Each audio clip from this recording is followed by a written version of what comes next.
Hai Gorgeous, welcome to my place. Terima kasih sudah mengklik video ini. Nggak pakai lama, watch.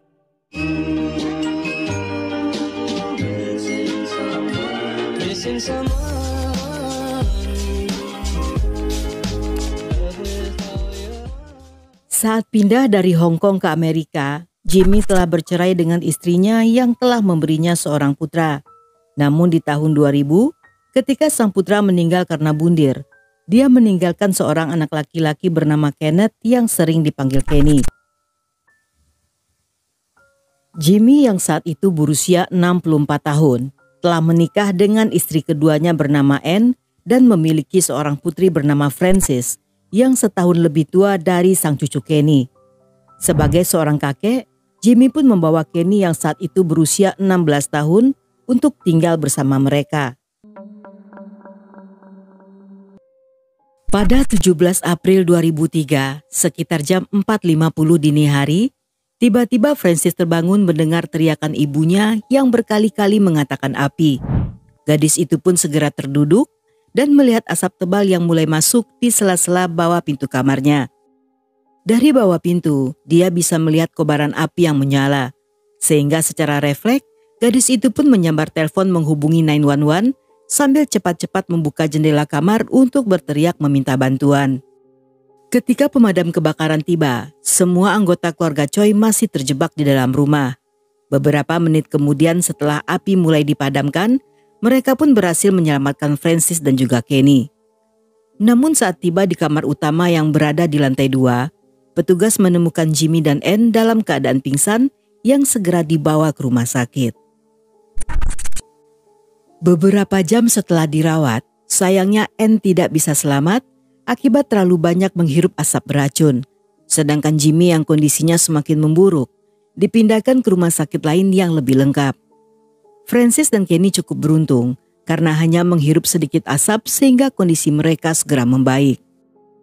Dalam pemeriksaan rumah keluarga Choi yang rusak parah, polisi curiga jika kebakaran tersebut sepertinya telah disengaja dan bukan karena kecelakaan.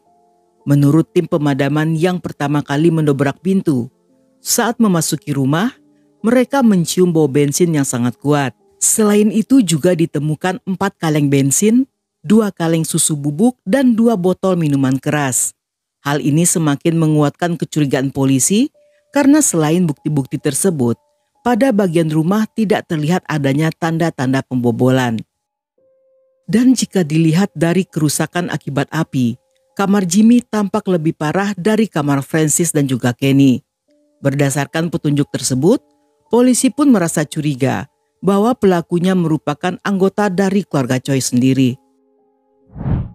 Polisi pun menanyai Frances serta Kenny dan mengambil pakaian yang dipakai mereka untuk dilakukan pemeriksaan. Salah satu anjing pelacak mencium bau bensin dari celana olahraga milik Frances. Sehingga beberapa jam kemudian ketika polisi membawa Frances untuk menemui ayahnya di rumah sakit, sepanjang perjalanan dengan jelas sang detektif menunjukkan kecurigaannya pada gadis itu. Namun sesampainya di rumah sakit, sayangnya Frances dan Jimmy hanya sempat bertemu sebentar karena Jimmy meninggal akibat luka-lukanya yang parah.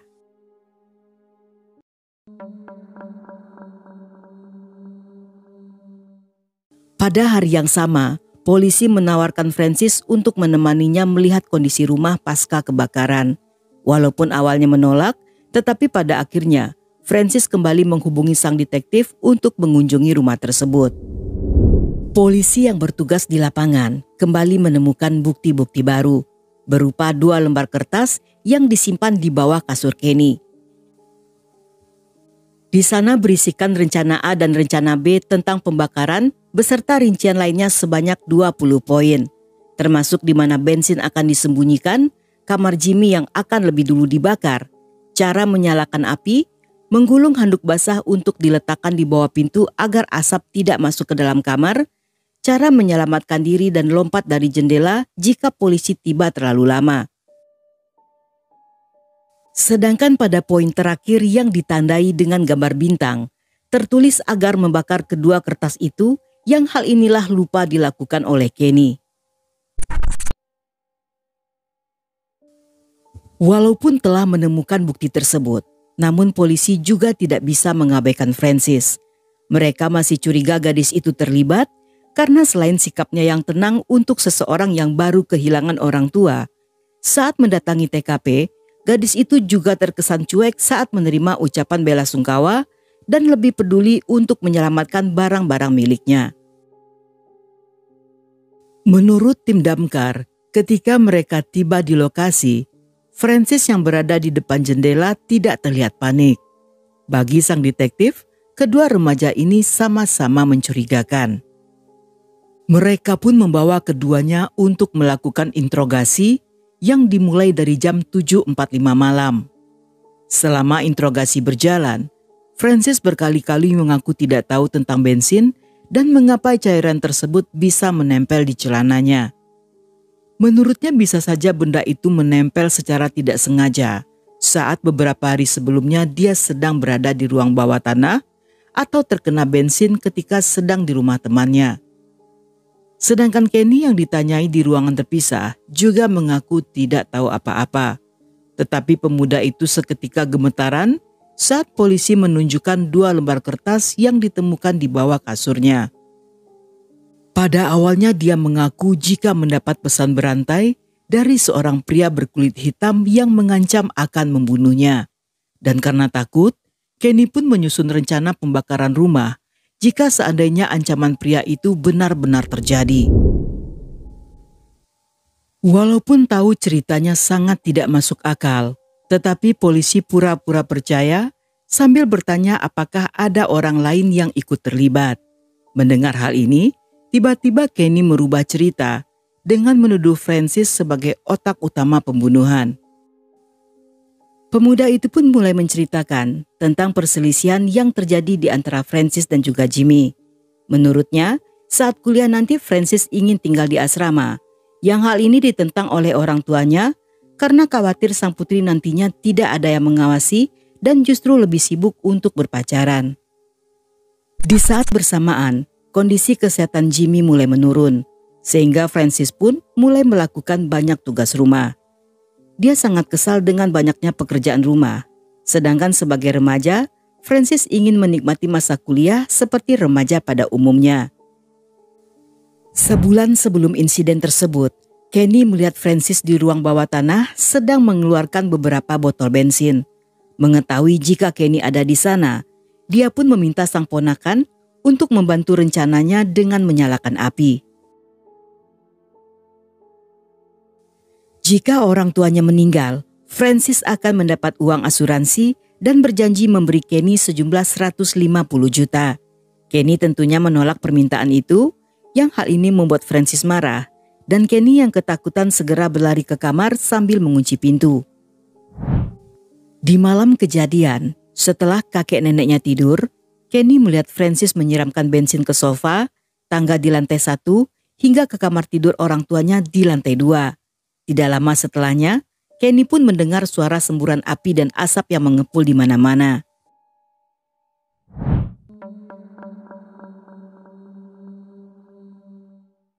Berdasarkan informasi tersebut, detektif kembali mengkonfrontasi Francis. Mereka bahkan sempat bersitegang karena gadis itu selalu membantah tuduhan. Namun setelah 3 jam kemudian, Francis yang marah serta lelah berada di bawah tekanan, tiba-tiba mengatakan jika dirinya terlibat. Walaupun pada akhirnya dia tampak menyesal karena asal bicara, namun polisi yang telanjur mendengarnya menganggap perkataan tersebut merupakan pengakuan dan mendakwanya atas kasus itu. Keesokan harinya, polisi pun mengumumkan berita tersebut pada publik, yang setelahnya seluruh media menerbitkan berita dengan berbagai judul yang menyudutkan Francis. Berita tersebut kemudian diperparah oleh 2 orang jaksa dalam kasus ini bernama Karen dan Bradley yang mengumumkan jika dakwaan serta motif kasus tersebut akibat demi mendapatkan uang asuransi milik orang tuanya dan agar bisa keluar rumah untuk menemui pacar, Francis tidak segan-segan membakar dan membunuh orang tuanya.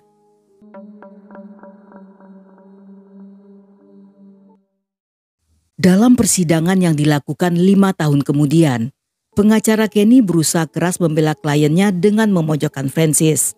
Dan dia berhasil meyakinkan juri bahwa Kenny tidak bersalah, yang beberapa hari setelahnya Kenny pun dibebaskan. Sedangkan untuk Francis, setelah persidangan berjalan seminggu, pengadilan memutuskan jika kasus itu telah gagal diadili karena kurangnya bukti.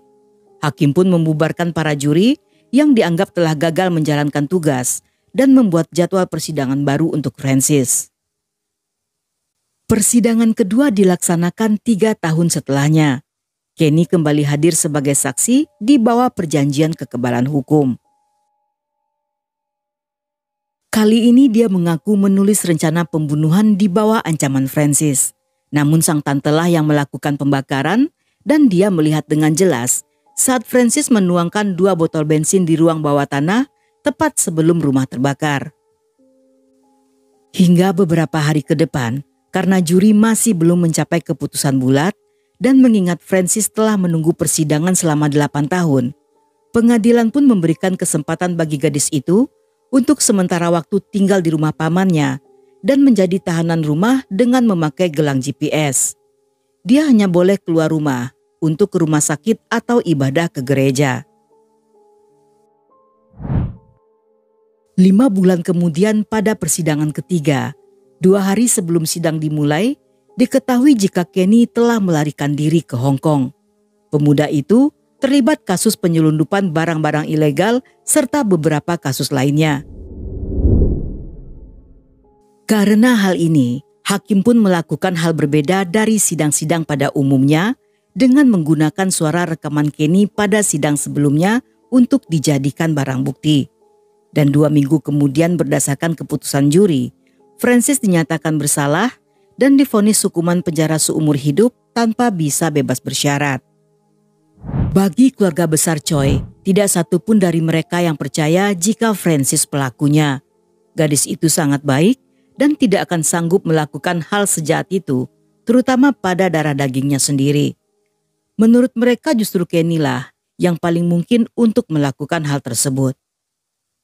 Setelah persidangan itu, Francis pun mengajukan banding demi memperjuangkan dirinya yang tidak bersalah. Selama bertahun-tahun gadis itu menunggu dalam ketidakpastian, hingga akhirnya di tahun 2015, pengadilan menugaskan seorang pengacara baru bernama John untuk mewakili Francis dalam sidang banding. Dalam masa-masa ini, John yang mempelajari kasus tersebut menemukan terdapat banyak kejanggalan. Hampir semua kesaksian serta bukti, baik dari Kenny, kepolisian, maupun jaksa Karen dan Bradley, tampaknya dengan sengaja telah membuat Francis disudutkan. Yang setelah membaca semua dokumen, pria itu sangat yakin jika selama ini Francis telah ditekan secara mental yang membuatnya tidak berdaya. Menyadari hal ini tidak akan berjalan mudah jika dilakukan sendirian, John pun meminta bantuan pada Fakultas Hukum Universitas Boston yang sedang menjalani proyek bernama Innocence. Proyek Innocence bertujuan untuk membantu kasus-kasus yang dinilai tidak adil atau keputusan yang salah. Hal ini akan menjadi bahan pelajaran bagi para mahasiswa agar di masa depan kejadian serupa bisa dicegah. Kerjasama ini pada akhirnya berhasil menemukan banyak fakta tersembunyi yang sebelumnya tidak diperhatikan oleh pengadilan. Bahkan ada yang sengaja telah disembunyikan.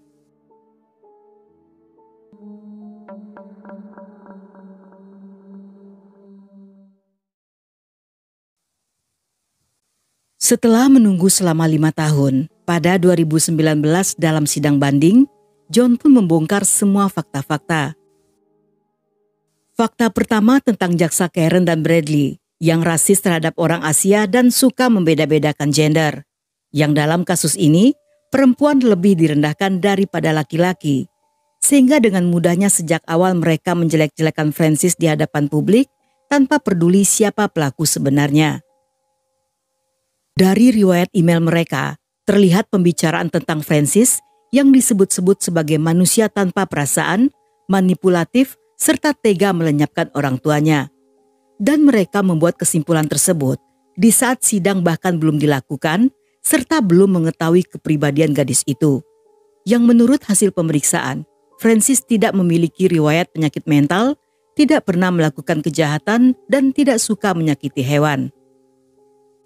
Fakta kedua bahwa polisi dan kejaksaan menyembunyikan bahwa Kenny pernah terlibat banyak masalah. Diketahui 3 bulan sebelum insiden kebakaran terjadi, pemuda itu terlibat perdagangan ilegal. Dan saat ketahuan oleh kakeknya, Kenny pun kabur dari rumah sehingga Jimmy melaporkan hal ini pada polisi.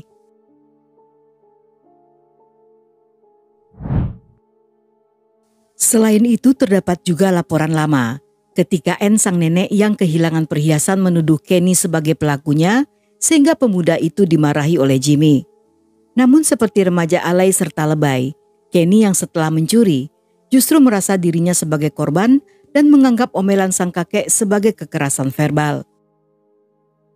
Sebagai pemuda yang playing victim, dia pun menyalahkan orang lain atas kesalahannya yang membuat hubungannya dengan kakek neneknya menjadi tegang dalam waktu cukup lama.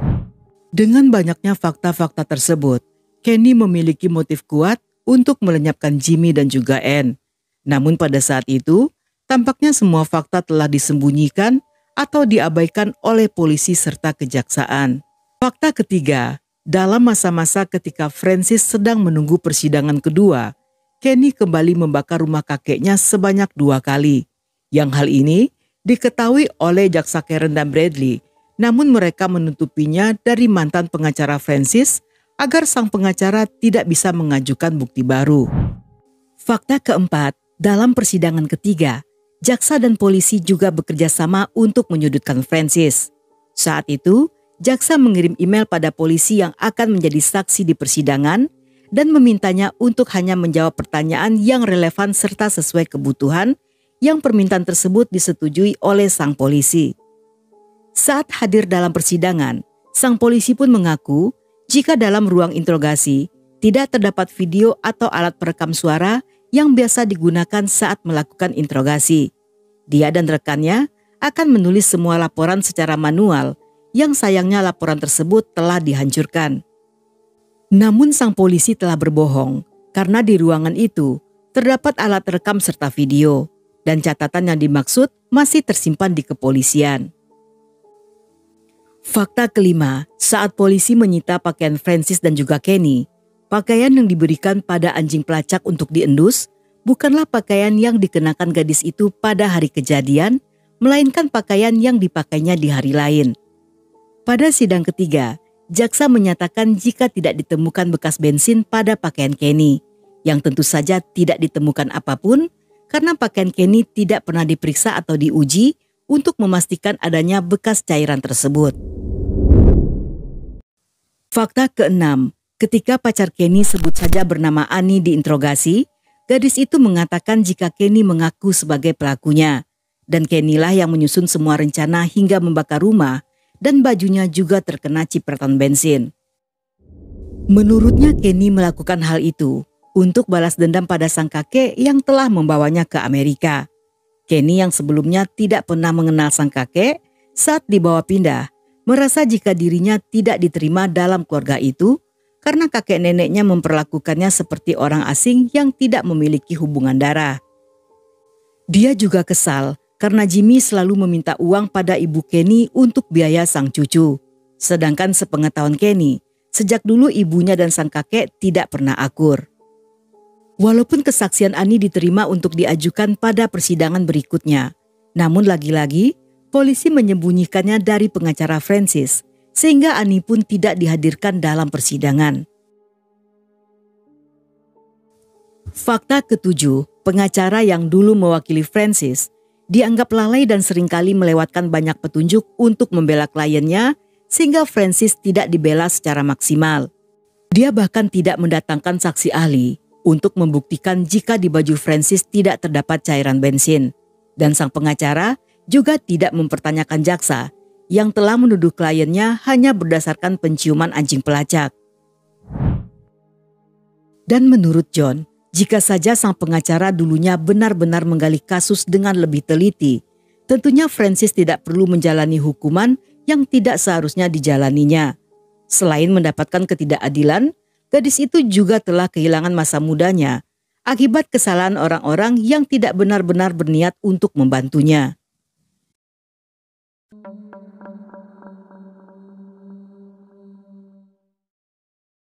John pun mengajukan bebas dengan jaminan agar Francis bisa menjadi tahanan rumah sambil menunggu jalannya persidangan. Francis yang telah berusia 34 tahun selama di penjara tidak berhenti mengejar pendidikan. Dia bahkan mendapat penghargaan dari Metropolitan University dan lulus kuliah S1 di bidang sosiologi dari Boston University. Selain itu, Francis telah menyelesaikan 1000 jam pelatihan tata rias dan selama 5 tahun menghabiskan waktu melatih anjing pengasuh untuk para lansia yang mengalami disabilitas. Walaupun di penjara, hal ini tidak membuat Francis berhenti untuk belajar. Dengan segala perjuangan, pada akhirnya di tanggal 17 April 2020, Francis pun dibebaskan dengan jaminan yang 5 bulan setelahnya, semua tuduhan dicabut dan gadis itu pun dibebaskan. Pengadilan juga meminta maaf atas pernyataan jaksa yang menyesatkan serta menghadirkan bukti-bukti yang tidak valid. Namun tidak diketahui apakah setelahnya Francis mendapat ganti rugi sebagai bentuk kompensasi. Hingga saat ini, Kenny masih belum bisa diadili karena sejak kabur ke Hong Kong keberadaannya tidak diketahui. Sedangkan jaksa Karen dan Bradley sejak tahun 2012 telah dipecat karena kasus lain yang tidak berkaitan dengan kasus Francis. Francis sendiri setelah dibebaskan memilih untuk tinggal bersama salah seorang kerabat. Diketahui dia telah mendapat pekerjaan dan memulai hidup baru. Gadis itu tampaknya telah berdamai dengan masa lalu dan hanya ingin hidup tenang tanpa pernah menoleh ke belakang. Dan sampai di sini dulu cerita kita kali ini. Semoga kalian suka dengan ceritanya. Buat yang masih betah hingga akhir, thank you, love you, have a nice day, and then see ya.